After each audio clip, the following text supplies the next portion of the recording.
What's up, y'all? You're watching Union Minded. I'm your host, Eric, and today we just trying to chat it up a little bit. It's been a little while. Um, as many of you in Virginia know, we had spring break, at least in my county, we did this past week.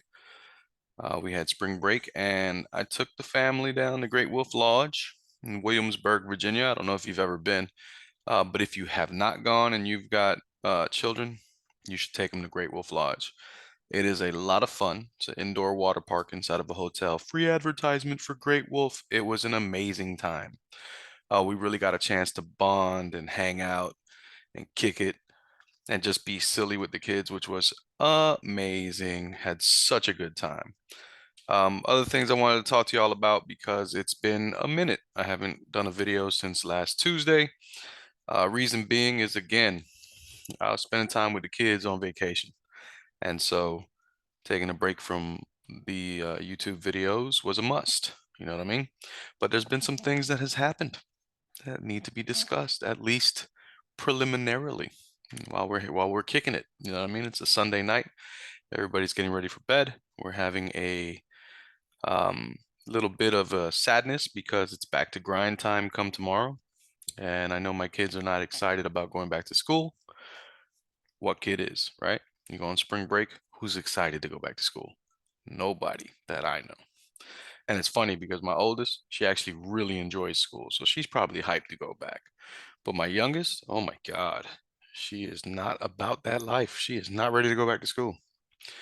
But Great Wolf was amazing. It was so cool. We had some indoor bowling, we did the arcade, we did the indoor water park, we did the Magic Quest, to the point that they were running around doing the Magic Quest while me and the wife were in the room watching a movie. Really, really fun stuff. But some wild things have happened. Yet another bank bailout.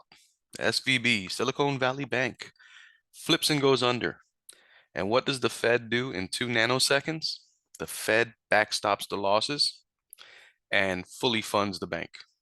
Sure, the bank failed and it got taken over by the Fed, but all those wealthy folks that had their money in that bank, they're all going to keep their money, which is funny as hell because it's the FDIC is insured up to $250,000, as I'm sure you know. If you have a bank account or if you've ever been to a bank and you go to the teller, you'll see it right there. There's little signs usually that says FDIC insured up to 250,000. Everybody who has a bank account knows this. And yet these dolts that are supposed to be genius level in Silicon Valley had their deposits in this bank much higher than $250,000. And what happens? The bank goes under and the Fed comes in and save the day. Let's save the rich people because the rich people can't be poor people. That's not allowed in this world. Rich people aren't allowed to be poor people. Rich people are just rich people and they stay rich people because the government makes sure that they stay rich people. How can anybody live in this country and not see the utter hypocrisy of this? People go bankrupt from medical debt to the tune of 500,000 people a year. 500,000 people a year go bankrupt because of medical debt. But we can't fix that. We can't backstop that. Nope. There are children with food insecurity.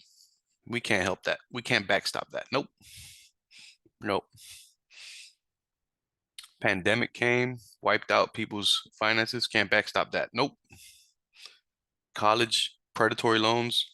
To me, college is predatory at this point because they're jacking up their prices far faster than wages can keep up.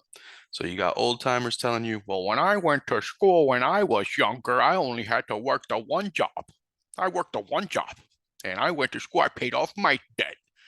Really, Chief? It was $50 a credit. Don't pat yourself on the back too hard. You're going to hurt yourself.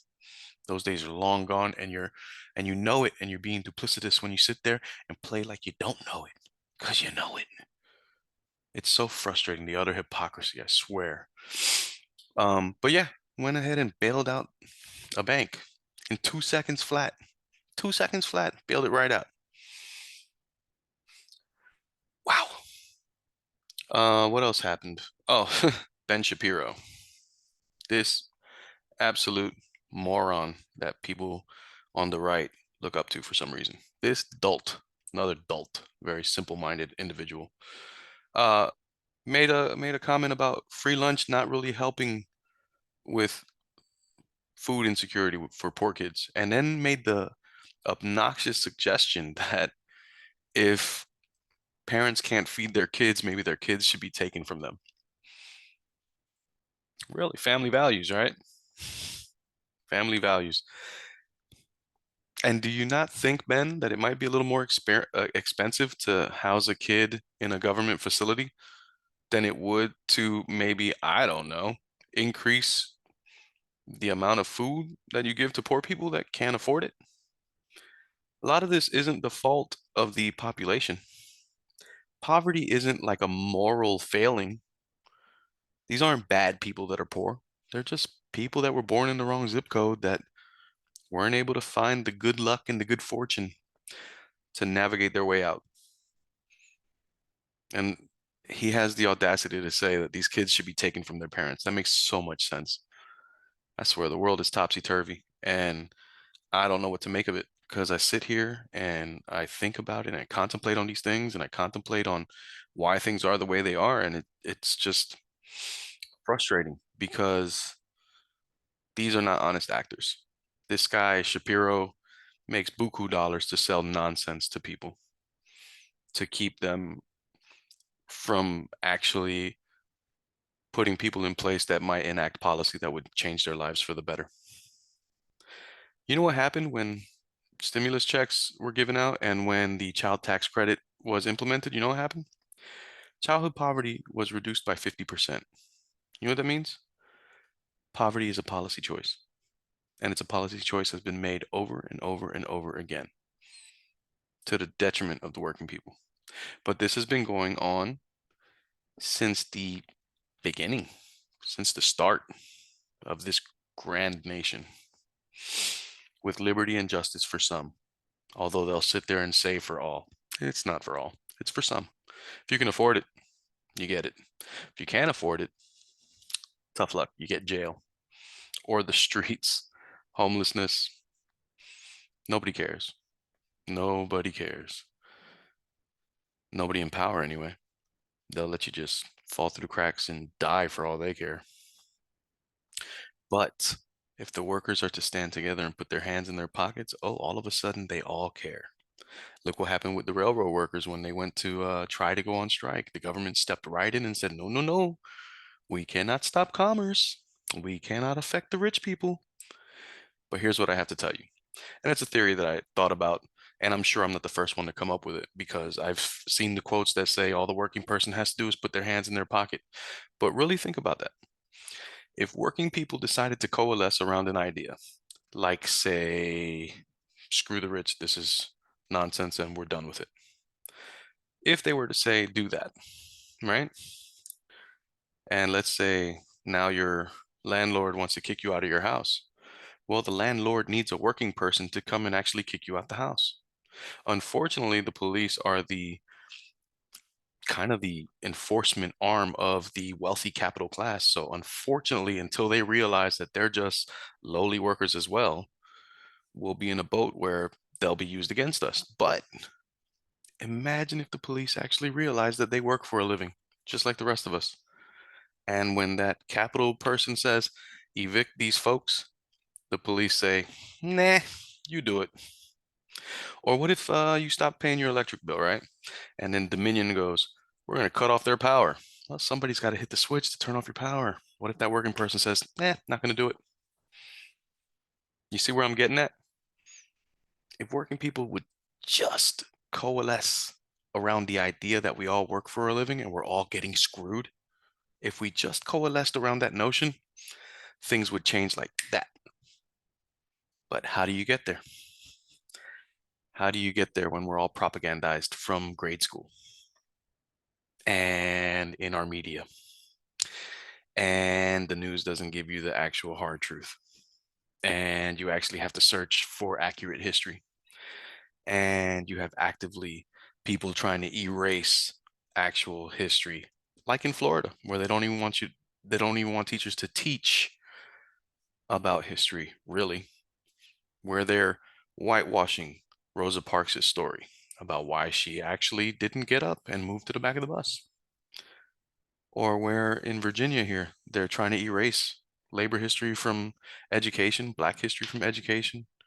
It's everywhere that we elect these wild folks.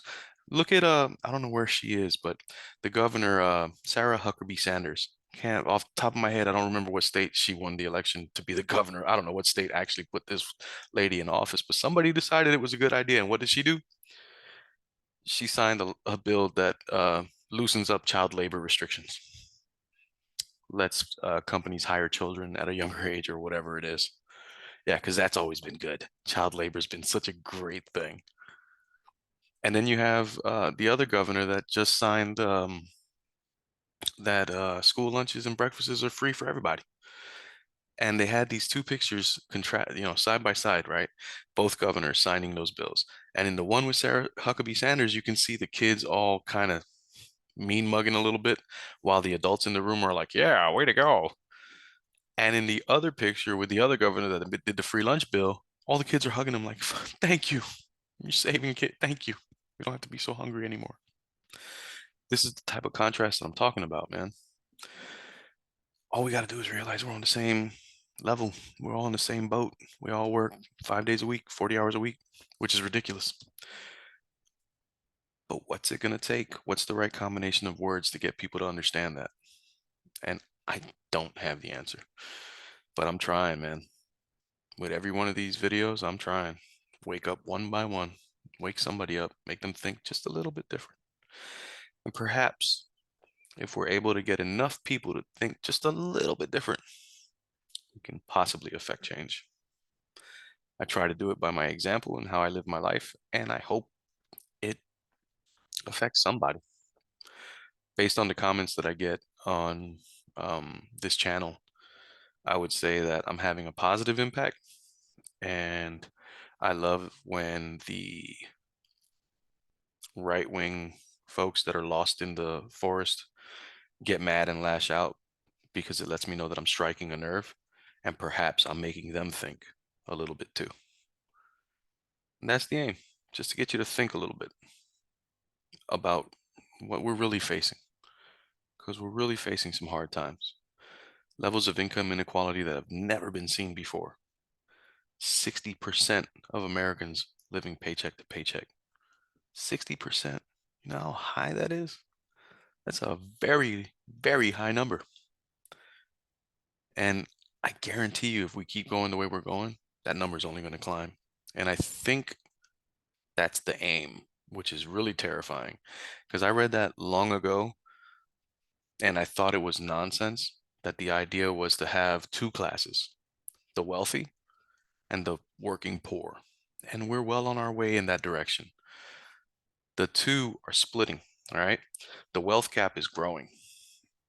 They're diverting from each other. Like, and the wealthy are getting wealthier and the poor are getting poorer.